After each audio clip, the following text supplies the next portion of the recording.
Yep, I see you just fine. Fantastic. Great. I really love your blog.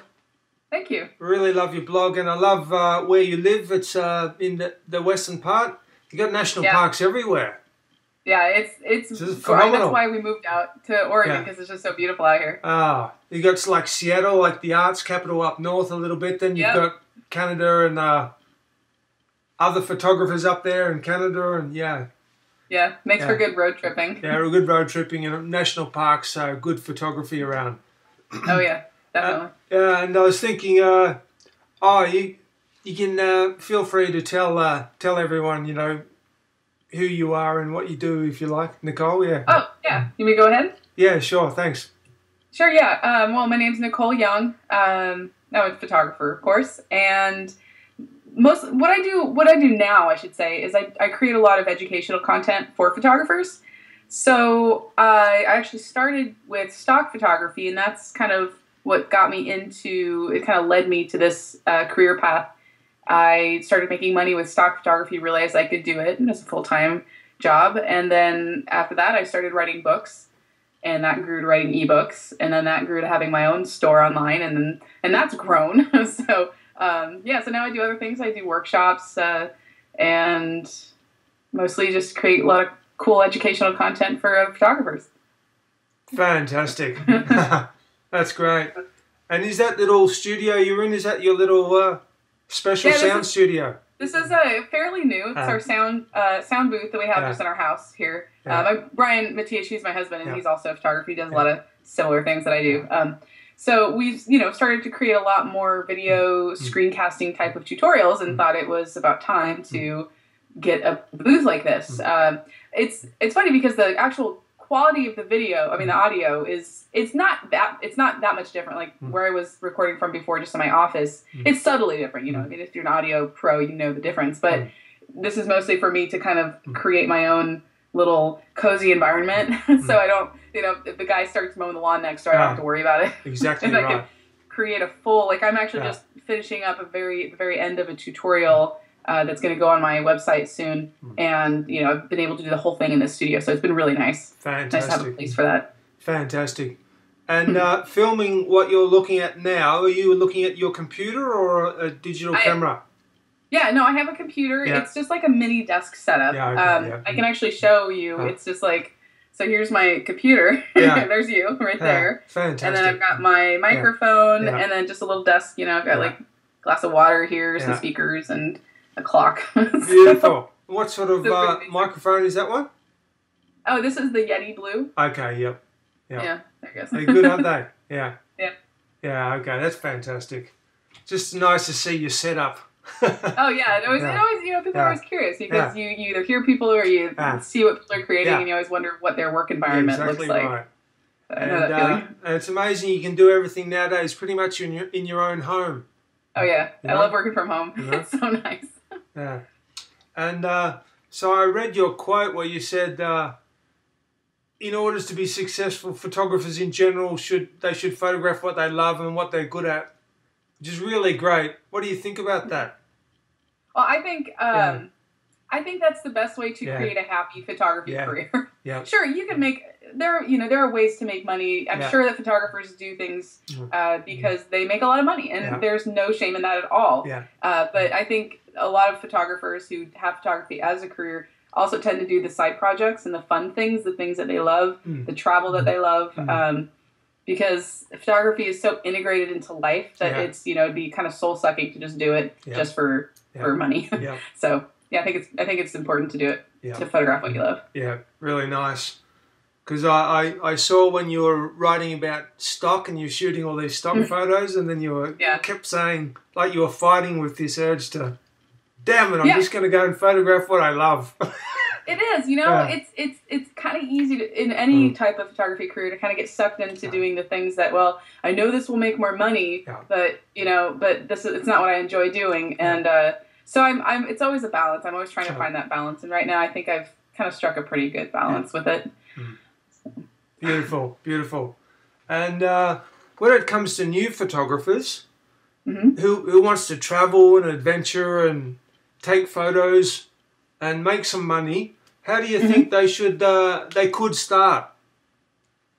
Well, if you're new to traveling in general, it's always kind of good to do it with a group to start out. Whether it's just a standard, I know that it was like Intrepid Travel. I've done a group tour with them, and it's a really basic. What I did was a really basic tour, and that's how I went to Vietnam. And that was really my first big trip out by myself. But it was just getting me from point A to point B safely and kind of introducing me into the whole travel concept. And it wasn't a photography group. It was just another group of travelers. And so I just did my own thing, photographically speaking. If you have a little extra to spend, it never hurts to do a workshop if you're going to go overseas with a workshop, because you get the best of both worlds that way. You get really cool travel experience, plus you get to learn from a photographer and be with other photographers, which, it's always great to have that community. The making money part is always, a tough one. I don't really do travel photography per se. I'd mostly just travel and create photographs for the content that I'm creating, educational or stock content. So. Beautiful. And when you were saying do a workshop, you mean go with photographers to another country maybe? Yes, that's correct. Just finding, there are so many out there too. I work with The Giving Lens. I have a workshop coming up pretty soon, and I'm leading it, and it's in Thailand. So that's that's an example. Oh, is it? There are a lot out there. So. Whereabouts is that one? In Bangkok or something? Thailand. In Bangkok, is it?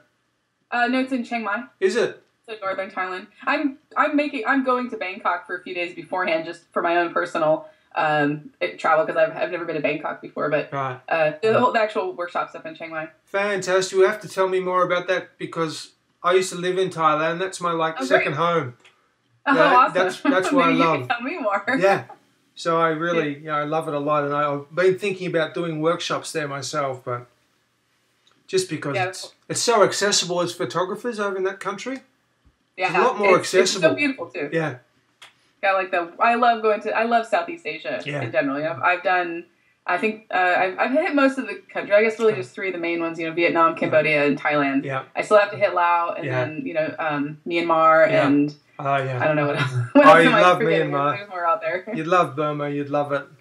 Yeah. It's mind blowing. So is Laos though too. Yeah. Yeah. Whole different world. But so how useful and advantageous do you find Shopify? And could photographers use something like this? Or yeah. So just to back up, my store that I have online is hosted by Shopify. Yeah. And it's an e-commerce platform. Yeah. And you create your own site, kind of like WordPress is a place for bloggers. Shopify is a place for people who want to sell things online. Yeah. So I use that primarily to sell ebooks and presets and things like that. Yeah. I think it'd be great. Anyone who wants to sell anything online, I've really had a lot of success with it. I haven't had any problems. Yeah. So I think check it out. It does cost. It's a month. There's a monthly fee associated with it. So if you think you're going to have a relatively good amount of, traffic and sales to make up for it, then I think it's worth the investment. Beautiful. And that's Nicolesy store, is it? .com? Yeah, it's store.nicolesy.com. Yeah, okay, and nice. if you go to my blog, it's linked there too. So beautiful. Pretty easy to find. Yeah. And like when you're actually traveling to Asia, say you went to Vietnam, what sort of workflow do you use? Do you plan it all before, or sort of go with the flow, or how do you sort of back it up and? Yeah, that's a good question. I have these really small. It's called a My Passport travel hard drive. Yep. And I bring my laptop too. And so typically what I do is I try to bring enough cards so I don't fill them all up. Yep. But that's not like if I run out of space, then I'll use another card. But so I try to keep my photos in at least 2 or 3 places. So if I have them on my card, that's great if they're all on my card. And then when I import them into Lightroom, I also do a second backup into that small hard drive. So I have them in 3 places. And then when I fly home, I try to split everything up into different bags, just in case if I lose God forbid, if I lose my camera bag, then at least I still have them on the small hard drive that's in my check-in bag or something like that. So nice. It's always good to back your stuff up. You don't just want to keep them on the cars. You just want to keep them in one place. So if you're spending all that money to travel, and for me, I pretty much only come home with memories and photographs. Beautiful. And I don't want to lose the photographs. Beautiful. And now when you're doing that, is that using like a cloud to back up or Dropbox, or you just sort of I don't really rely on cloud services when I'm traveling to places like Southeast Asia, especially because you never know what your internet situation is going to be like. Right, okay. It would be great, to be able to do that. And sometimes depending on what I'm photographing, I might, put some of the finished products into a Dropbox folder so I can easily get back to them later when I get back home. But it's really tough because the Wi-Fi and internet is not reliable anywhere you travel, really. Even if you're like, for me, I live in the U.S. and I could be in a hotel somewhere with really bad Wi-Fi. So I tend to not rely on that. Hopefully one day in the future it will be just the most practical standard thing to do. But right now I just can't rely on that. Yeah, beautiful. Unfortunately. So hard drives, all right. Good quality hard drives. Hard drives. Yeah. Let's go with hard drives. Beautiful.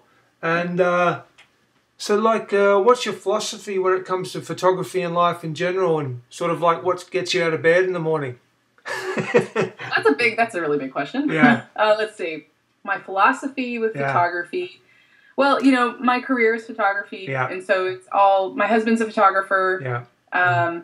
We don't have kids. Yeah. Our whole life is pretty much just photography. Yeah. I don't want to say that everything is photography, but I also think it's important to kind of step away from it from time to time. Yeah. I have other hobbies that I do that are very analog hobbies. I like to knit. Yeah. I like to do pottery. I have a little ceramic studio. Yeah. And so I try to step away from it as much as possible just to kind of let my mind rest. It's kind of like if you work out, you want to take a day off to kind of relax and let your muscles rebuild, and then you go back to it the next day. Yeah. So I guess that's one of the things I try to do. It kind of keeps my mind going, and then finding other ways to be inspired, and then it ultimately finds its way back to my photography and my teaching. So yeah, beautiful. And when you hello. Oh, that's my husband. My husband just walked into the room. I'm going to interview you soon. He's speaking. I'm going to interview you soon. You want to say hi? I don't know. I'm recording. I'm in recording right now, Brian. Can you please?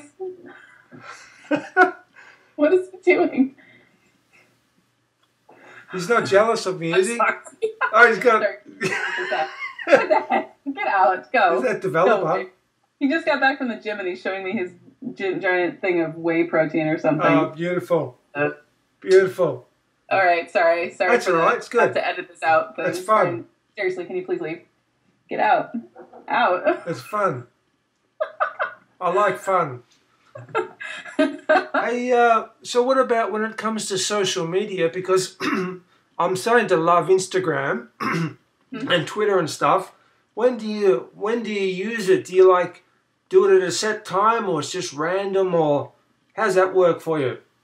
Well, I don't have a schedule. Yeah. Where I wish I were that organized. Yeah. It's mostly when I have something to share, I share it. That's how I see it. I don't want to overshare. I don't want to.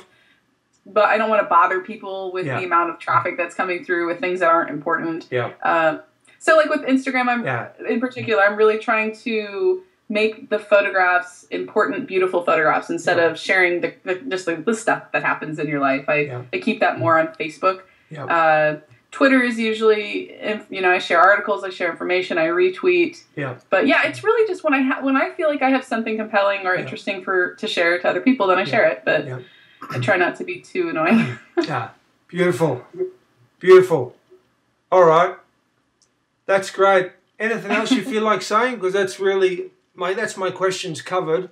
I mean, I could talk about Asia all day, though, but of course. But yeah, right. It's just I love it so much. Thanks for the interview. I'm glad we finally were able to connect, and it took a little while. The difference in time zone never makes it easy. Yeah, thank you so much. Anything I can do for you, let me know. Okay, great. Thanks. Yeah, really appreciate it. Appreciate it, Nicole. Yeah, no problem. Thanks a lot. Let me know when this goes live, and I'll be sure and share it out. Thank you so through much. social media. Yeah. Yeah. See you on Instagram, eh? Yeah. Yeah. Take All care. right. Thank you. Bye. Bye-bye.